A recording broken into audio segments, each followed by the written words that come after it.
just starting off, wanted to emphasize kind of the importance of recommendations in general, and I would say a growing importance. So this was a survey from 2019. They haven't done it since then. So it's the most recent data we have. The National Association for College Admission Counseling, NACAC, which we're all a part of, kind of surveyed universities of what are the most important factors in admissions, and those top three probably have not changed at all. And even back then, like counselor-teacher recommendations were fairly important, with 55-ish percent of universities saying it's of moderate or considerable importance in them.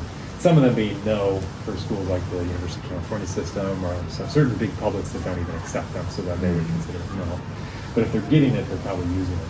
And then in a test optional world like we have in the last couple of years, well, admissions test scores have probably moved down. Also in kind of a more social justice diversity kind of interest, like demonstrated interest generally benefiting very privileged communities. A lot of universities have taken a stance against that in recent years, so that's probably moving down. So the recommendations are a key part of an application, and an opportunity for universities to learn about a student beyond kind of the numbers that they see in an application. So it's helpful to think about counselor recs and teacher recs as two different elements serving a similar purpose, which is that sharing information about the student. I'll talk for a minute about the counselor one, and then contrast that with the teacher. We oftentimes use the analogy of a floodlight versus a spotlight. A floodlight best describes the counselor letter, which is about the student in the community, a journey across 4 years, a narrative that describes them, challenges that they've in there that maybe explain kind of certain patterns or trajectories of their high school career, discipline issues, kind of who they are sort of within the context of a larger community. Whereas the teacher recommendation is more that spotlight of the student only within the context in which you know them, which is that class or classes. Maybe it can get into PCG, maybe it can get into an interim that can have those, or maybe a sport or a club if you've had personal direct observation with them in that activity, but otherwise focusing on the classroom, of what they're like, their decision making, their resilience, their leadership within the classroom, of like, do they help out the classmate, do they ask the question that furthers the discussion, do they come in the next day saying like, oh, I read this article after what we talked about yesterday, and kind of within that class and that subject. So not kind of talking about things that you don't have personal experience with. So that's why we, for instance, don't ask students to give you resumes or CVs, because that's not really helpful. You probably already know every experience that you've had with them. But we do have them fill out kind of that brag sheet and recommendation request form, so that they can provide kind of some insight into their thinking on your class and how they know you, but not kind of going outside of that. So the floodlight and the spotlight together kind of light the entire stage of the student's application. So generally there can be like a rough outline that you could follow, a template, I would say, where you've got a couple of paragraphs. First one, you can introduce yourself or the student in a class, but we don't need like a big chunky paragraph describing the rigors of HKIS or kind of how strong a science or a math department is, and that's not necessarily the best use of space. But if there's a class that is, I would think most of your guys' is pretty straightforward, but like one class I thought of was like AMT, where, okay, advanced math topics may actually need a sentence or two to describe what are they doing. This is for further maths, kind of concurrent with or beyond calculus, for students who love mathematics and usually contains the strongest math students.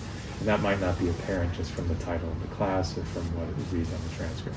So occasionally, so that elaboration can be useful, but for most classes, it is going to be a little more straightforward. The reader assume that they know what a chemistry class typically consists of. But if there's any context later, certainly you can provide that when talking about the student in that class, the labs, the projects, the classroom discussions, the outside kind of enthusiasm, whatever it might be. So that second paragraph is probably the most important part and the chunkiest part. And frankly, it might actually be more than one paragraph if you've got a lot of material to talk about with the student.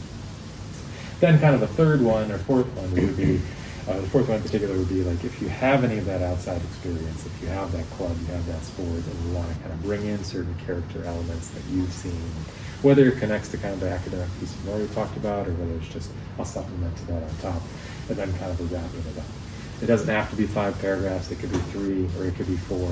Basically just kind of chunk your ideas of when you're talking about a certain quality with an anecdote to support it, That could be kind of its own paragraph, and maybe that winds up being just 3 or 4, or maybe you've got an intro or summary. There's a lot of wiggle room, I guess, for you to be able to kind of customize the format of how you want, but sometimes it helps for some people to be like, give me a template, how should I structure this? By all means, you're welcome to kind of use this 5-paragraph format. We have this available in the faculty rec letter Google Drive, by the way, so you can reference this, and there's another dozen documents. I'll talk about a few of them and show you that in a couple minutes. When thinking about kind of the enthusiasm that you have for a student, it can be helpful to consider how universities will use a teacher recommendation and kind of internally evaluate. And they're not evaluating your writing ability. Like, I can't believe that Tim used that adjective. I hate that word. It's not like that. It's about what are you saying about the student and how do they stand out kind of from the crowd. And so this is just one example of a University of Stanford evaluation scale of how internally they might kind of rate recommendations. And so they might, especially in shorthand when they're moving on to, say, committees, or when they're a director of admissions and maybe reviewing votes and kind of looking at a summary, it's a lot easier rather than having narrative descriptions of, like, they kind of need some concise summary of kind of the student's application with different components. And so whether it's an essay or a rec letter or strength of rigor or a curriculum or whatever. So here would be an example of, like, all right, here's one university, obviously one of the most selected in the world, but kind of breaking it out 1 to 6. We would say, if you can't write at least a 4, you probably shouldn't say yes to the student. So kind of like a standard positive would be the usual American university, like they expect these recs to be positive, they don't expect them to be qualified. It's a little different maybe if you're writing a recommendation for a student who's applying to transfer, like to a boarding school, where maybe they have learning challenges and that school needs to be aware of that.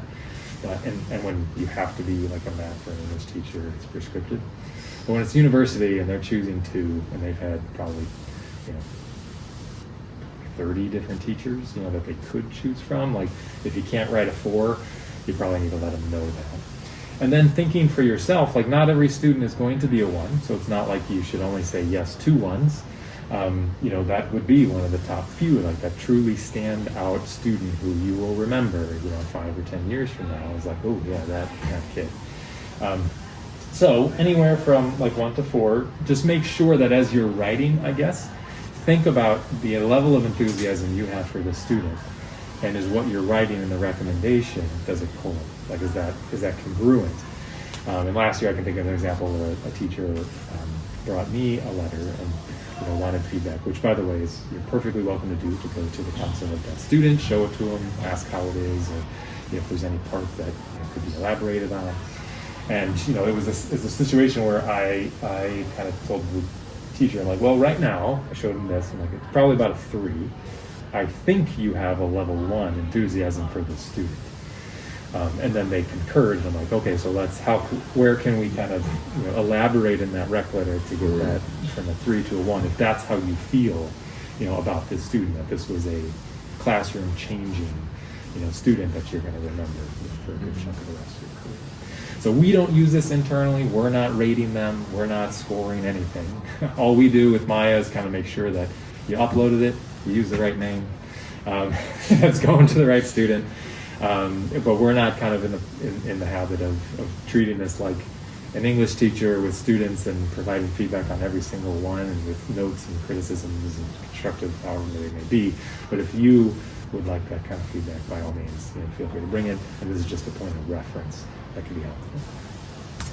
With COVID, go ahead. Is it okay if I ask you, so yeah. I don't forget, do you mind going back to that slide? So if I look at this, it seems clear like they are valuing what a student adds to discussion, you know what I mean, how they can essentially like elevate their peers, and like, so and this comes back to like when I write letters of rec, I try to highlight like the student's top 3 skills. I have some students where maybe like top 4 skill, you're still exceptional, but should I highlight that instead? So I guess my question is, like, generally, what are like universities, what are like some exceptional traits kind of that they're looking for?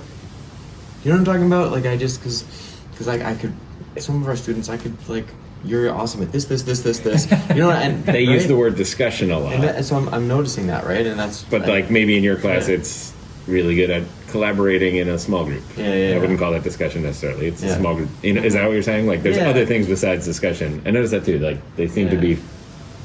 There could be a slant towards humanities, or sometimes in a math class. But I would say that there still can be the word discussion. I think could be swapped out for something else. Collaboration, totally Yeah, fine. right, Critical okay. thinking, inquiry skills, Like leadership in the lab. Right? Are they helping their classmates? Like, do you notice that like when the lab next to them is kind of struggling, they're not getting the result that they're supposed to, that the student is kind of like lending a hand over there. You know, whether they understand it or not, but whether it's just kind of a part of that, I want to help out and we're part of this classroom experience together, and that their contribution, maybe they're not officially a teaching assistant, but they kind of have like a little bit of a vibe there of helping their fellow classmates.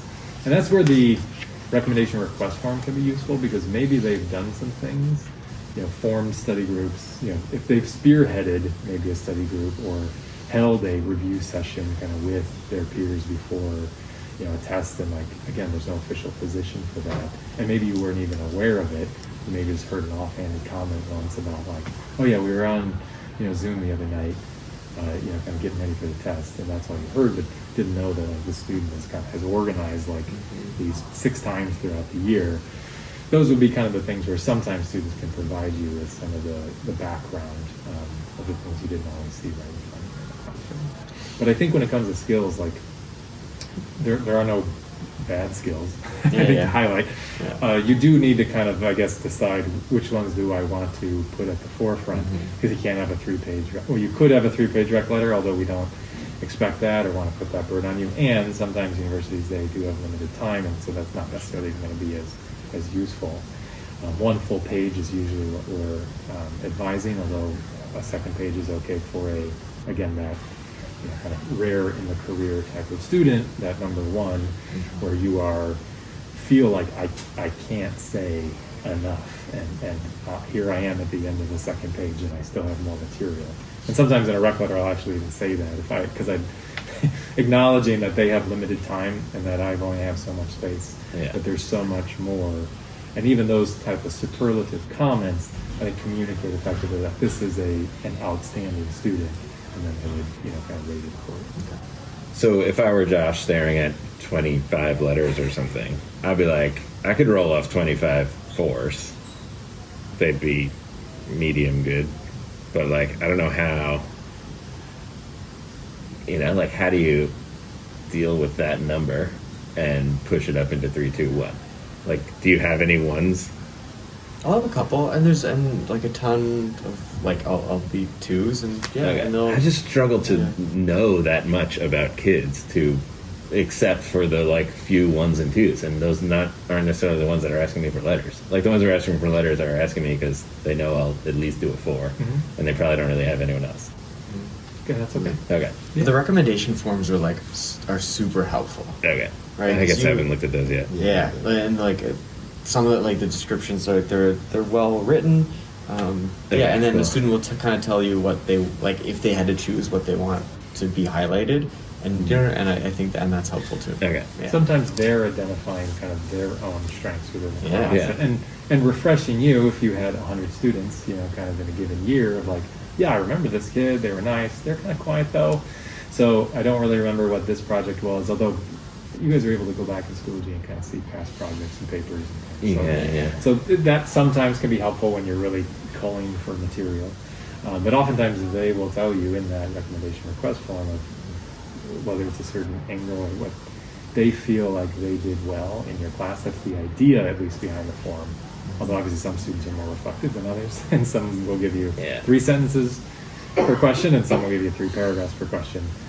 But usually what I would do is I'd sit down. We also have a parent questionnaire. I'd sit down with obviously my own thoughts. I have my own notes kind of over the years. We keep the student questionnaire for us, the parent questionnaire, kind of like I read through all of it, kind of make some notes, jotting down outline of like ideas or strengths that I want to highlight, or narrative, or again, discipline or academic trajectory, or whatnot, for that floodlight kind of view, and then kind of go into writing the letter. But then I also tell students, I'm like, for many of them, because we have had them over years, I could write without that form, but that form is helpful for providing those either additional details or insights, and I always wind up learning something about a student meeting that we've had for a few years. Jason, thank That's all right. Go for it. So COVID, real quick. You don't need to mention like we were online from this time to that time. The only like we'll have that in our profile. We'll also have that in our school report. So the only time you would ever need to mention COVID and instructional adjustments or something would be if that student was either affected positively or negatively by it. If they were a student who struggled with the online component but then thrived in person and that the grade may not be reflective of their actual ability in the subject, you can mention that. Or the other way around, if it was the student where, if you guys remember Mike Kirsten in a community gathering last year, he was talking about like staring into the black void of silent students, and then there was one student, who unmuted and offered a thought, and it was like that was the lifeline for Mike.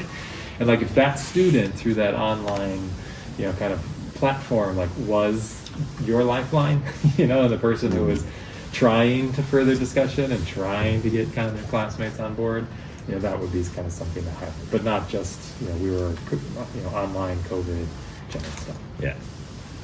General timeline for completing. There's a handful of students who might need something by this Friday, or we would ask for it by this Friday, because they have Oxford, Cambridge, or UK medical, veterinary, dental, but that's the minority. Most of our students are applying EA or ED, early action, early decision, to the U.S., and so we would ask for those by October 17th.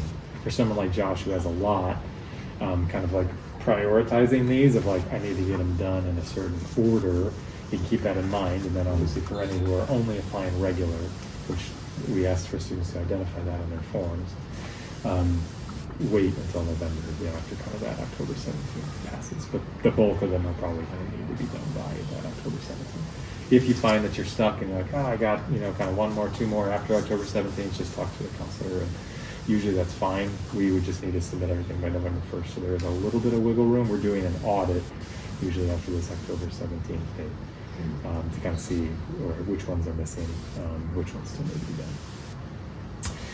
So, in summary, kind of that spotlight, floodlight, you guys just need to be the spotlight. Don't worry about kind of everything else the student is doing, like in school. Using the letterhead, which the Google Drive resources has that in there. Digital signature, which I'm sure Daniel or somebody could probably help out with if you don't have a digital signature that you can pop in there. So letterhead, digital signature just kind of make for a nice kind of view. One full page is typically the target. Sometimes it's a little less, sometimes it's more, but don't feel like we need to go beyond that. Beware, so our students, sometimes their college list can be homogenous, and the same 10 to 15 universities are very regularly appearing. And so any kind of similar paragraph or phrase or language can get noticed, because oftentimes universities will read bunched by high school. Not every university does that, but it is a common approach if they have a territory manager who's familiar with the schools and the curriculum.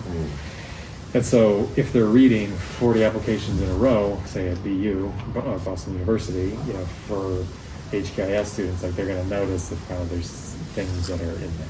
If that's about you and the class as an intro, not a big deal. But if it's any phrases or ways that you're describing a student, it will be noticed. And then just upload it to Mylan and PDF. Although now I think it automatically converts it to a PDF, so not a huge deal. But if you want to make sure that it looks and it all fits on one page and not one line over or something like that. Okay, so that's mostly it about Rex.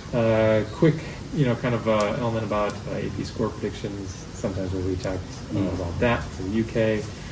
Students who are on the cusp, we'd encourage you to be kind of generous with that, knowing that this is predicted in May, and that sometimes they need a certain score in order to get a certain offer.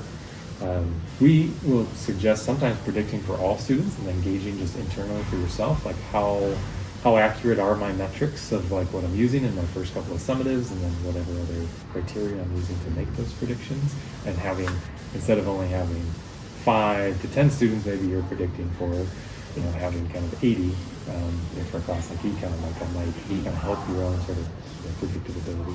And whenever unsure, chat with the counselor. If the student's pressuring you, they shouldn't be advocating to you like for a certain score. But then again, if you as a teacher are comfortable having a conversation with the student about a predicted score, just as you would a grade, and kind of basing like what is your learning at right now, what needs to be done in order to reach, point X, Y, or Z, by all means, that sort of conversation That's okay. can happen. Yeah. Yeah. Yes. And then here are some additional resources. So University of Chicago, there's actually 2 sessions. One that just happened with Northwestern, but they posted it to their YouTube channel. If you are interested in that, that one's about a half hour, 40 minutes. And then University of Chicago has a Red Letter workshop coming up over the fall break. So if you're really keen to kind of hear directly from the university and how they use it and suggestions they have. And then the Google Drive folder down there is what we already shared out in the email on Monday, which has all of those additional resources, the templates, the letterhead, also a number of other resources by universities that are great about kind of providing this sort of support. Really useful one by MIT, Tulane University, and they kind of showcase like what's helpful, what's not helpful, exemplars. So there's a lot of stuff in there